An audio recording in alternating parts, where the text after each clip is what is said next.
Hi, my name is Mary McCarley, and I am the Health Education Content Specialist with Goodhart Wilcox and the co-author of their middle school health textbook. I was a teacher for 15 years in Charlotte-Mecklenburg schools as a high school health teacher, and I now provide professional development and training for our middle school and high school health education titles.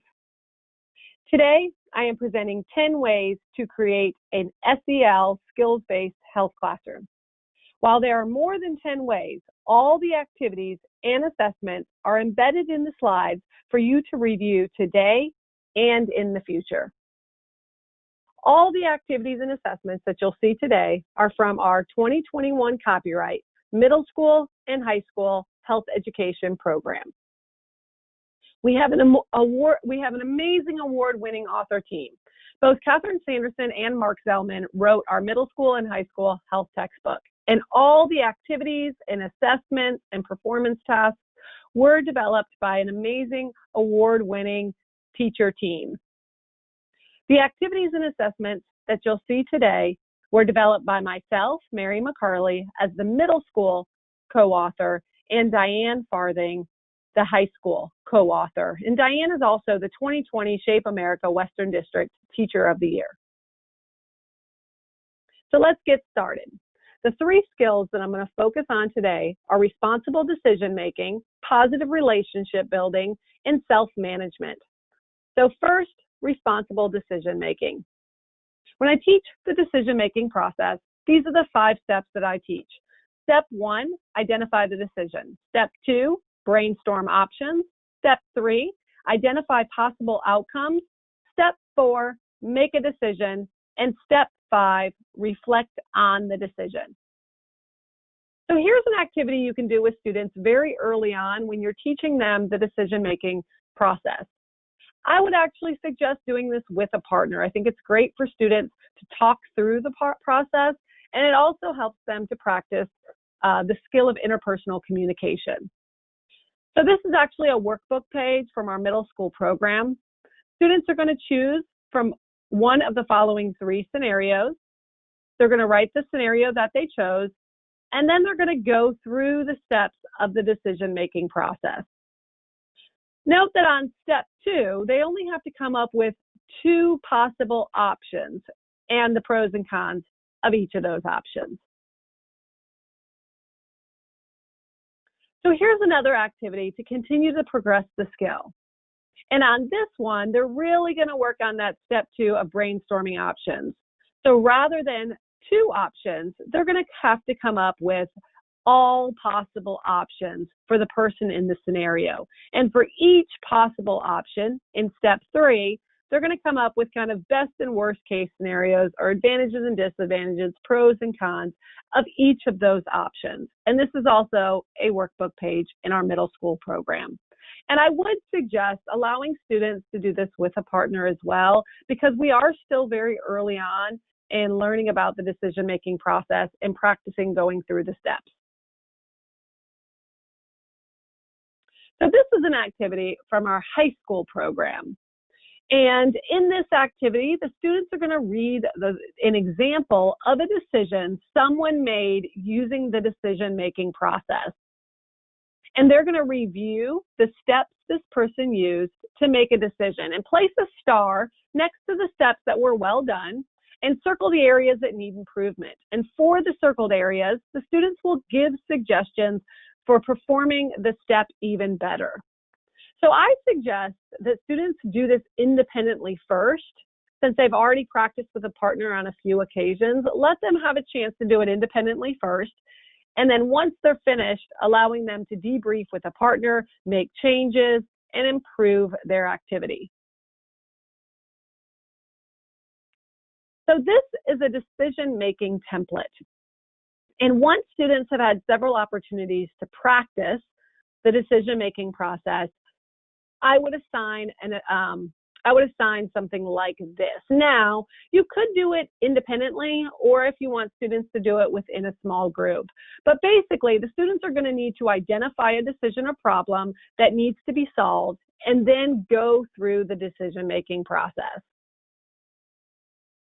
This is also a great opportunity that once students have had a chance to go through this process, is allow for maybe a full class discussion and allow either students independently or small groups to share out.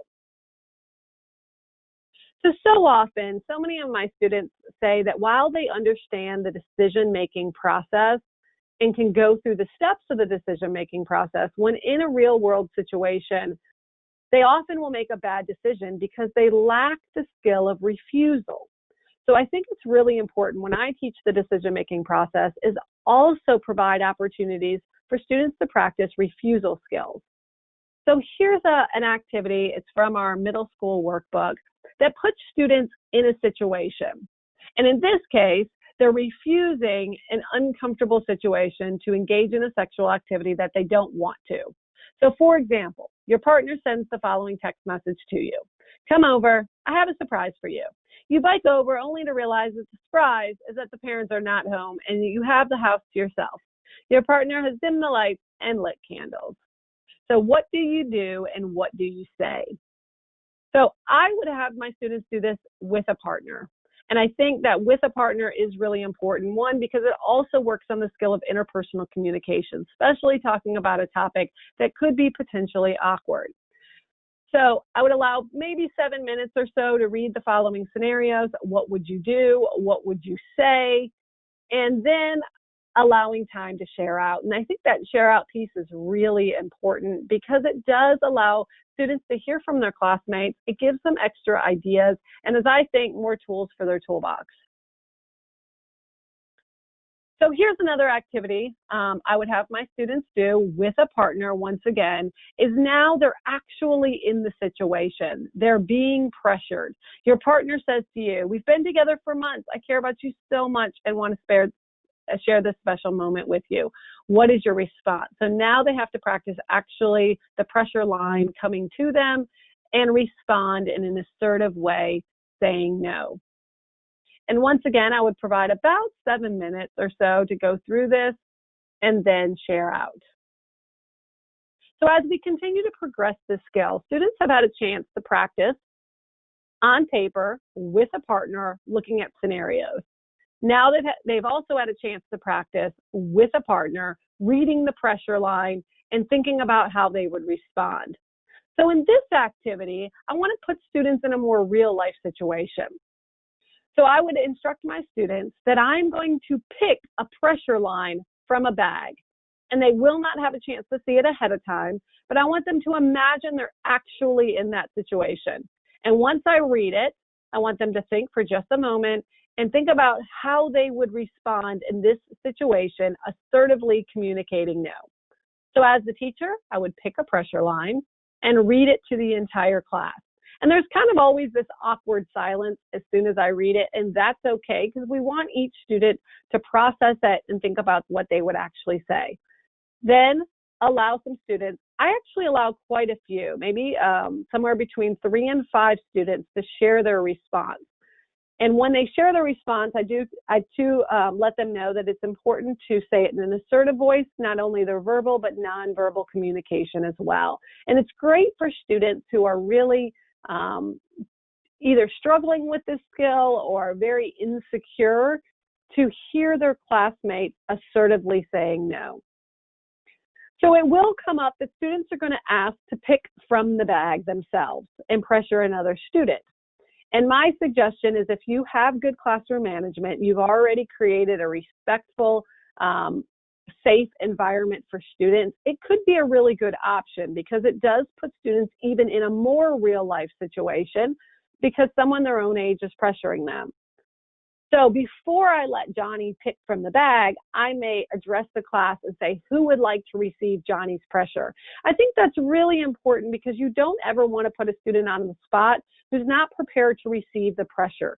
Some students are not ready and would prefer just to kind of sit back and listen to their classmates respond. So before Johnny picks, someone has volunteered. Johnny picks from the bag, looks at that student and pressures them. And then once again, that student will need to respond in an assertive way, both verbally and nonverbal communication. So here's another way of looking at the activity. So what you see here is actually the dessert section of projects that I created for the middle school program that I called menus. So menus include appetizers, entrees, and then desserts. And the desserts are all skills-based. And in this activity, they're going to be practicing the skill of refusal. In all three activities, the person being pressured should respond in three different ways, clearly communicating no and reinforcing the benefit of staying abstinent. So if you've ever thought to yourself that, or you ever wanted to differentiate a skills-based activity, here's an example of how you could do that.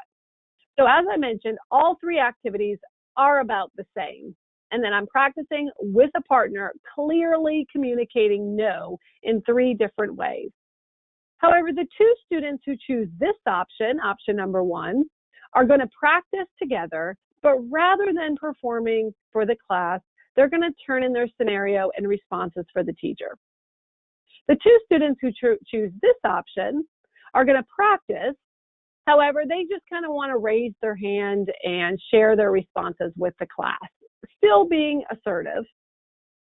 And then the two students who choose the option number three, which is the skit, are going to be those two students who want to get up in front of the class, they want to perform, and then they'll also provide a short skit clearly communicating no in three different ways. So here's the way that you can differentiate by learning style and also comfort level within a class. And I know the example that I've used is related to staying abstinent, but you could do this same type of activity with, related to drugs or alcohol or vaping or tobacco use.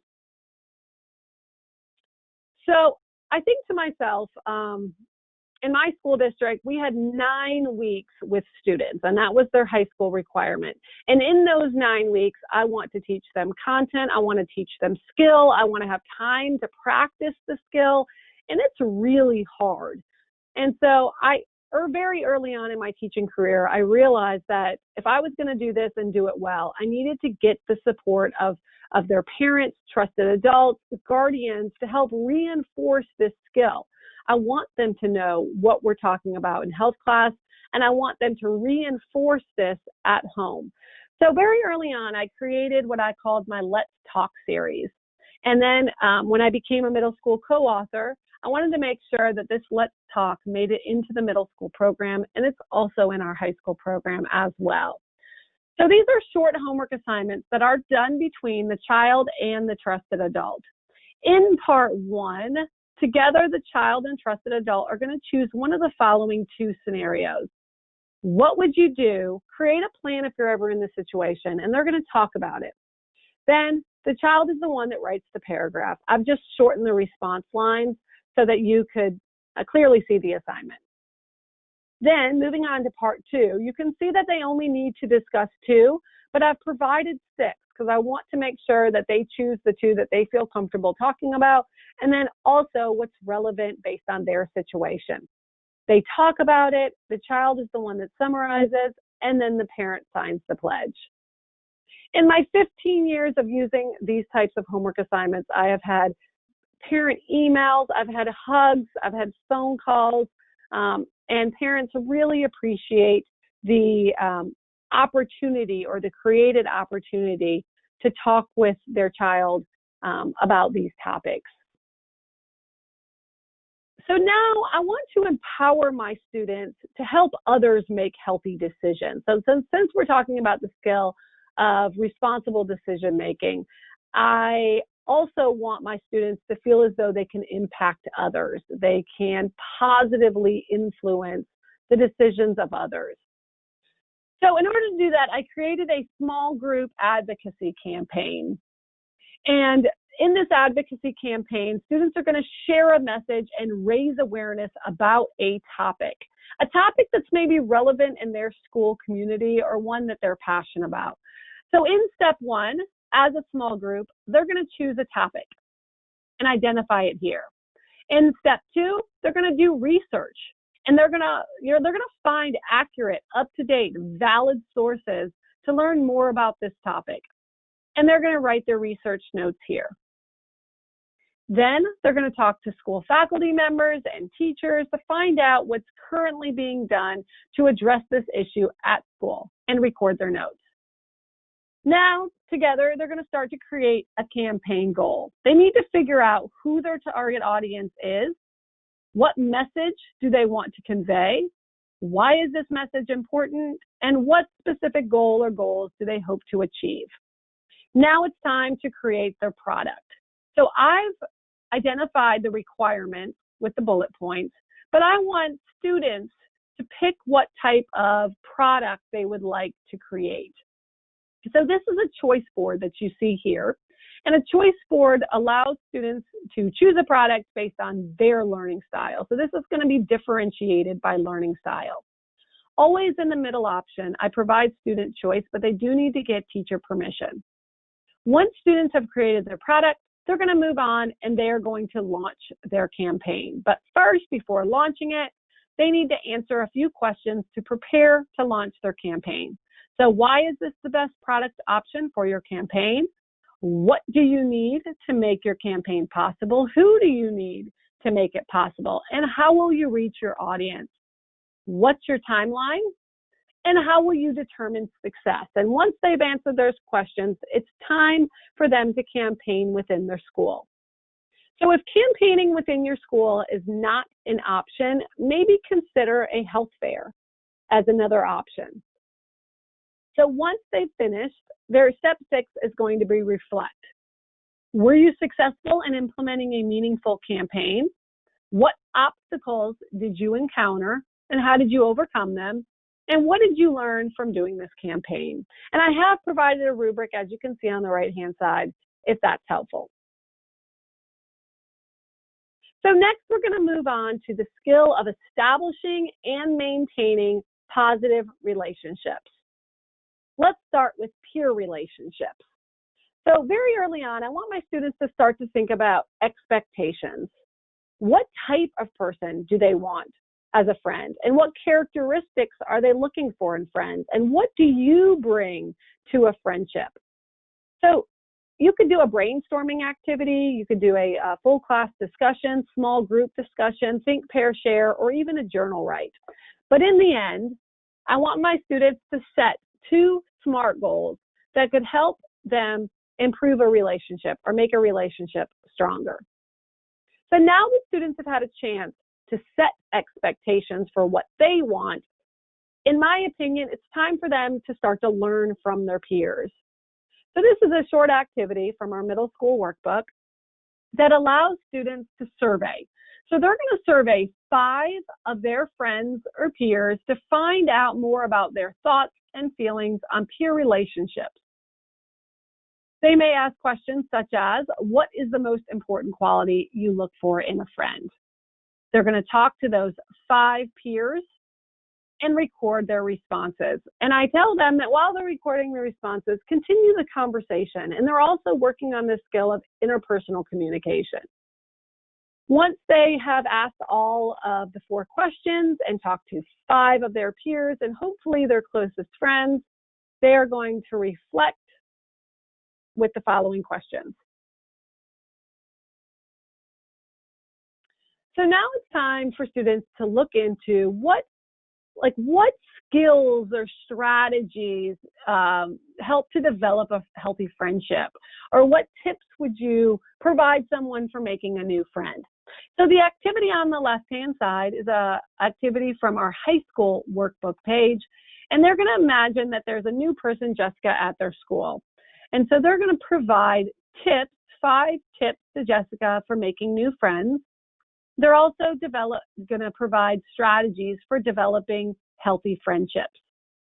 Then students are going to self-assess and think about their own skills in developing and maintaining a healthy friendship. What do they do well, and what could they do better? The activity on the right-hand side, Rewrite the Story, is a workbook page from our high school program. They're going to read the following scenarios about an individual who is making a mistake of some sort within a friendship. They're going to identify what mistakes this person made that could interfere with developing a healthy friendship, and then they're going to rewrite the story and add strategies for building and maintaining healthy friendships. Students will love this activity. So I call this acts of kindness. And I want students to recognize that even little things in a relationship can make a big difference. And so together as a class, we brainstorm acts of kindness, things that they could realistically do with the time that they have. And then I challenge students to choose 5 acts of kindness that they could realistically do and go do them. And after completing these acts, they're going to write a few paragraphs summarizing how they positively impacted their friendship and peer relationship. Now, if students I provide it as an option, but students often enjoy it. So if your students have the option to provide picture evidence, I would encourage them to do so. They're going to love taking fun selfies of their acts of kindness. So continuing to talk about peer relationship, let's look at empathy. Here's a short activity from our high school program that allows students to examine and practice empathy. Students will read the following case study about James and Darshan. And Darshan is upset, but James does not seem to notice. After reading the case study, they'll answer the following questions. What are 4 things James could do differently to show more empathy towards his friend? Now students will have a chance to rewrite the script and show what they would do in the situation to show empathy and communicate effectively. So here's an activity that continues to develop that skill. So now students are going to have an opportunity to practice showing empathy. So first, and this is actually an activity from our high school program, I'm going to pass out this worksheet. And I'm going to give about 7 or 8 minutes or so and ask each student to read the following script or scenario. And I want them to respond as a supportive friend. And they're going to write in the space. So for example, your troubled friend says to you, I'm so sick of feeling so horrible. This is never going to end.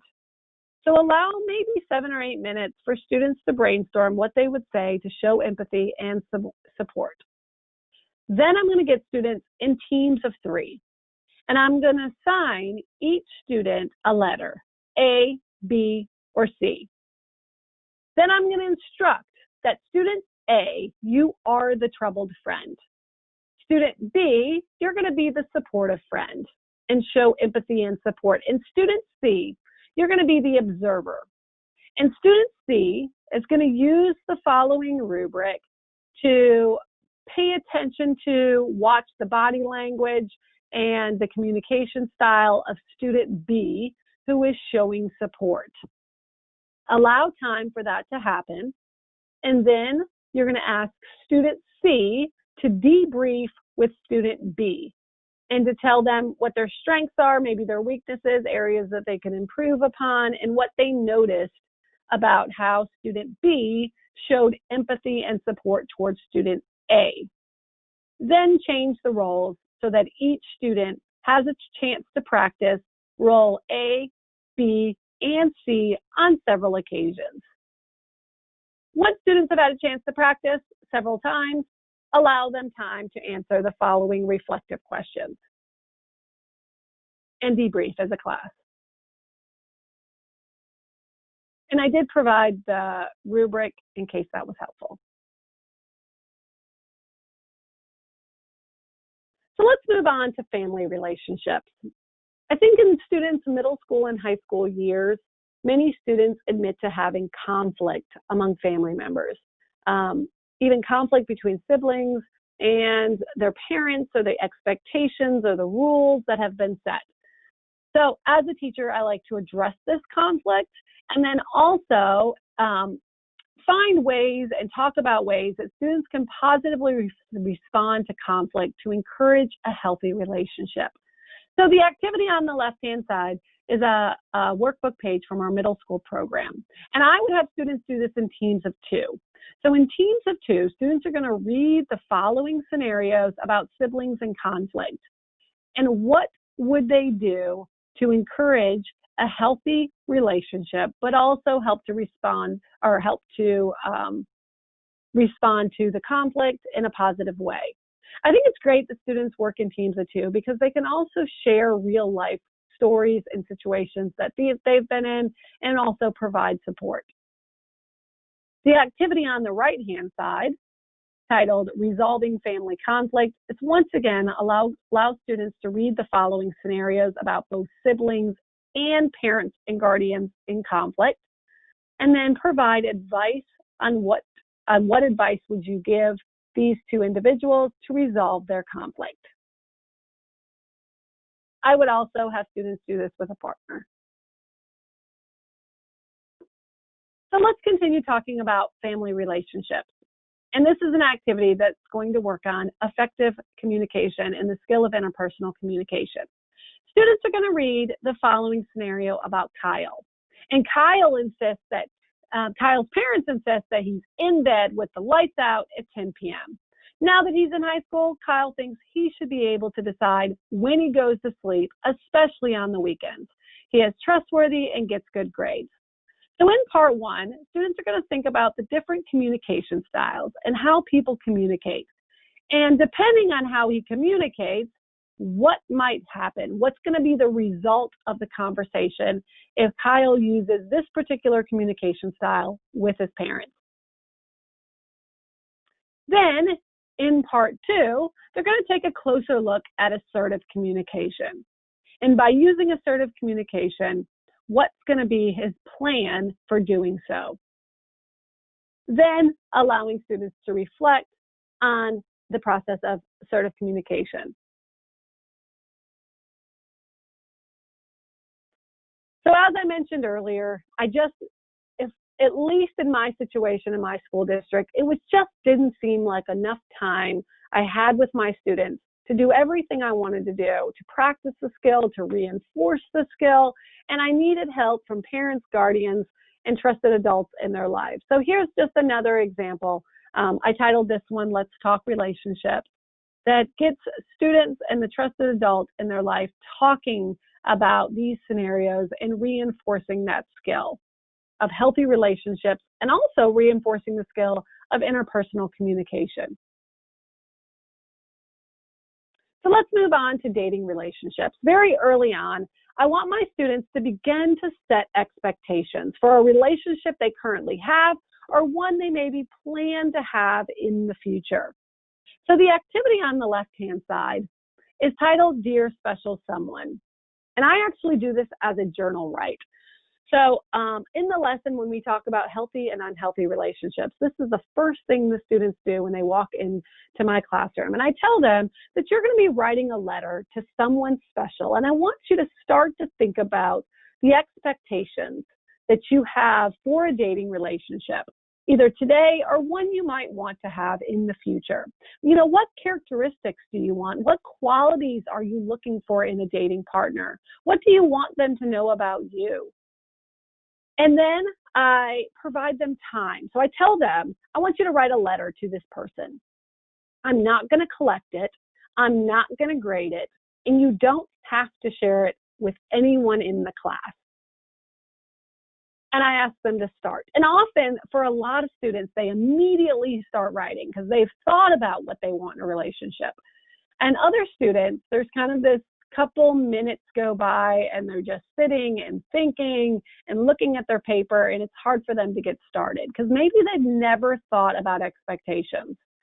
And so I find that it's helpful. I wrote one of my own several years ago. So I will typically read the first 3 sentences of mine and to kind of get them thinking about it. And then typically they can get started.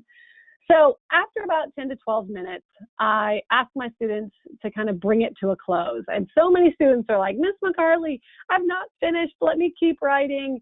And I do allow time for them to continue to write. But then we'll tell them we have to get started in the lesson. But if you want to write some more, you can. So then I would ask, does somebody want to share their letter with the class? And sometimes you'll have maybe 1 or 2 students who raise their hand, but I don't put pressure on anybody to share. And then if nobody decides to share, then I'll say, you know, why don't we go around the classroom and everybody just say one quality or characteristic that you're looking for in somebody else or a special someone. And then each student will have an opportunity to share. So how to close this activity, I ask my students to take the piece of paper and I want them to fold it up. And for right now, either put it in their pocket or their backpack, but when you get home, take the paper and tuck it in a special place somewhere in your house, a place that maybe only you know about. Maybe it's in the back of your underwear drawer or sock drawer, and hold on to it. Because at some point in time, you may be in a relationship that you're not sure whether or not to get out. And when we get stuck in our love bubble, it's hard to see it for what it is. And you may need to read a letter that you wrote, to see if these are the characteristics that that person has.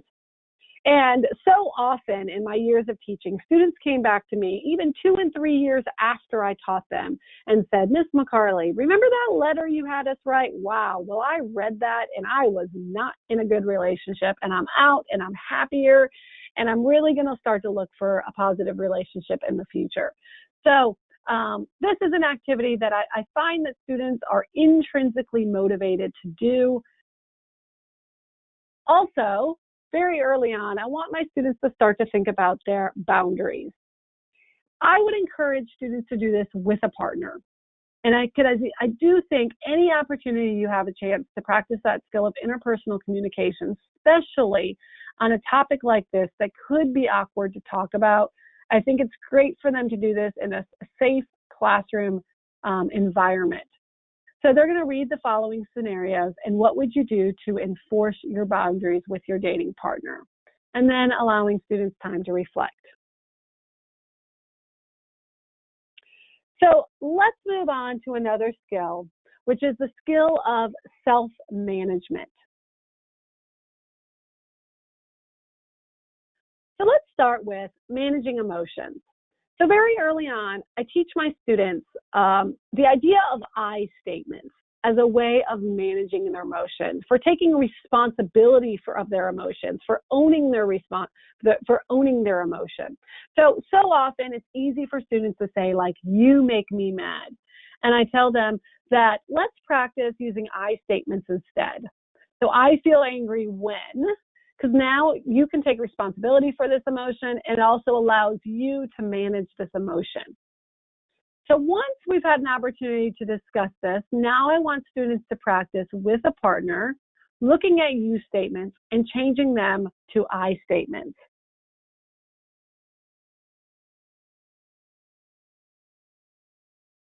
So here's another activity for students to manage their emotion and practice the I statements. So this is a workbook page from our middle school program, Being Assertive in a Relationship. And I would actually have students do this with a partner. I think it's great for them to talk about these situations and scenarios and what they may be feeling, and then also practice talking about it and stating these I statements. So for example, a group of your closest friends are having a sleepover and you're not invited. So allowing time for students to talk with a partner on how they could communicate their feeling using an I statement. And then once students have had a chance to practice with a partner, allowing some time to debrief as a class.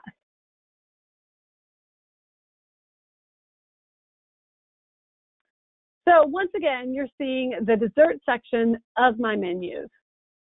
So I just wanted to show you this is another way to differentiate by learning style. So students are going to be in situations where they're angry at a friend, and that person should clearly express their emotion using two I statements.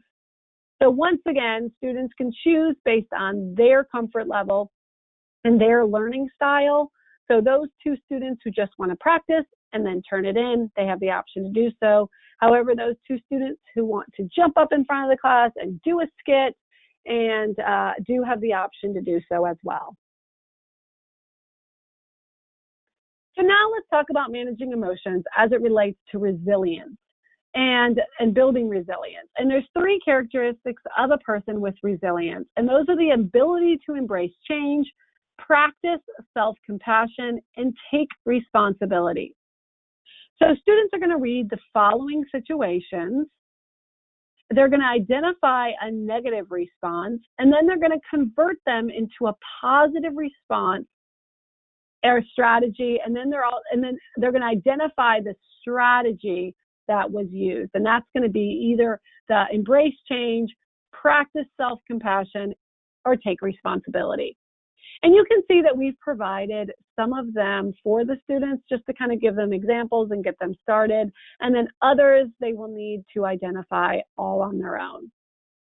And once students have had a chance to practice this in chart form, now in the reflection questions, they're going to have a chance to self-reflect and really look at their ability to build resilience and what they can do. So this activity also relates to managing emotions and positive self-talk. Students are going to read the following examples of negative self-talk and change those to positive self-talk.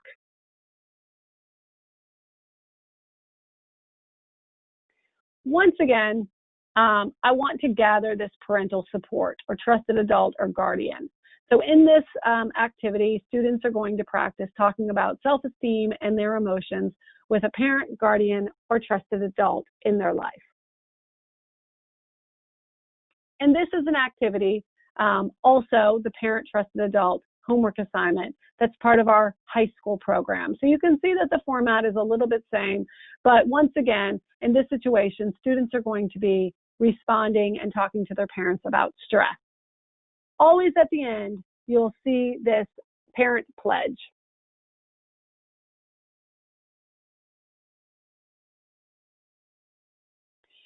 So in addition to managing emotions, I've included a few other activities related to self-management. This activity is on managing healthy food decisions. And for this activity, I challenge my students that for 5 days, I want them to improve just one aspect of their diet, their eating habits. And maybe they're going to drink less soda or drink no soda. Or maybe they'll eat more fruits or vegetables within those 5 days. So first, students are going to begin by writing a short-term SMART goal. Then they're going to journal for 5 days. And these are then questions that I've included, but you could obviously change these to make them your own. Were you successful for that day in sticking with your goal? How did you feel at the end of the day? Why do you think you felt that way? Was it hard to stick to your goal today? Was anyone a positive influence on you sticking to your goal, as was anyone a negative influence? Do you think you can get used to change, used to the change that you're making? Why or why not? And this is also a fun activity. If your students have the option to do so, allow them to provide picture evidence. So this is another activity that's very similar to this activity, with allowing students to create a goal for healthy eating. You could do the exact same thing with managing their exercise and physical activity. So you want students to come up with a goal, something that they could do for the next 5 days to incorporate more exercise or physical activity in their lives. And then I would actually follow a very similar format to this day one reflection and allow students time to reflect each day on their goal. And if students have the option to do so, maybe provide picture evidence. I think students would really enjoy providing picture evidence about this topic. So this is the last activity under the topic of self-management. And for this activity, I challenge my students to change an existing unhealthy behavior or start a new behavior. I emphasize to students that they will not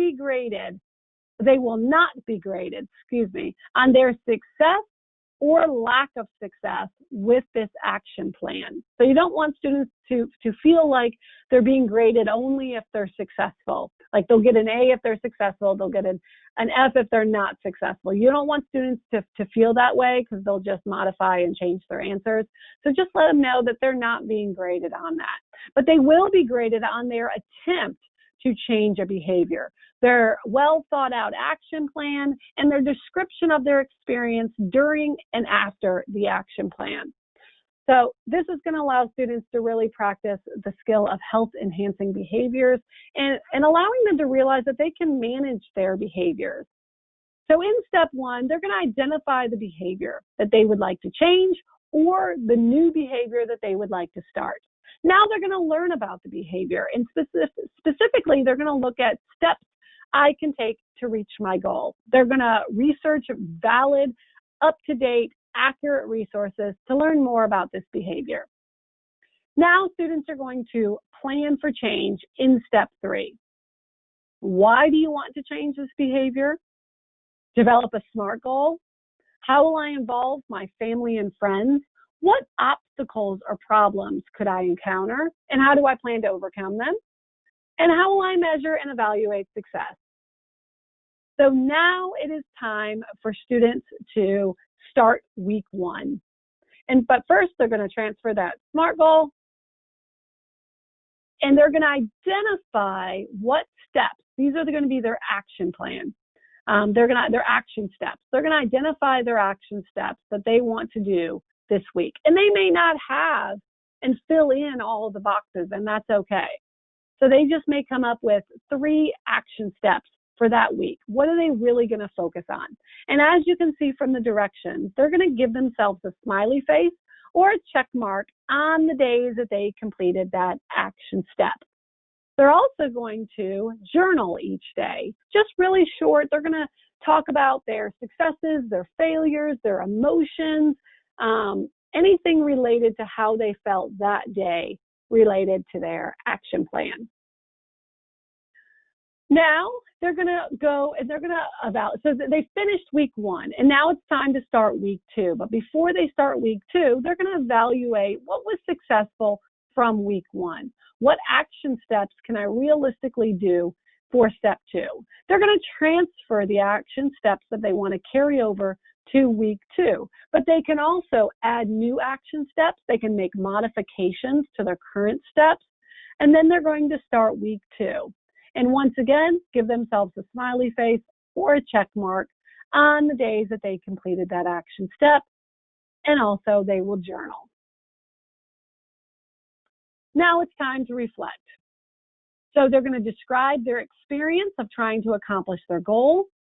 Also, they're going to describe what this experience taught them about their successes and how they felt about taught them about themselves and their successes, their failures, their emotions throughout the week. And discuss what you learned about making a healthy behavior change. And do they plan to continue this behavior? Why or why not? So I did include a rubric as well with this assessment.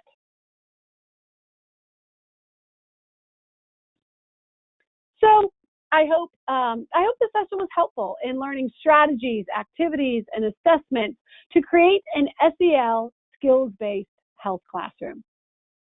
If you would like a complimentary access to our middle school or high school health education resource, just email me and I will connect you to the educational consultant in your state, and we're happy to provide that for you. Thanks so much for your time and have a wonderful day.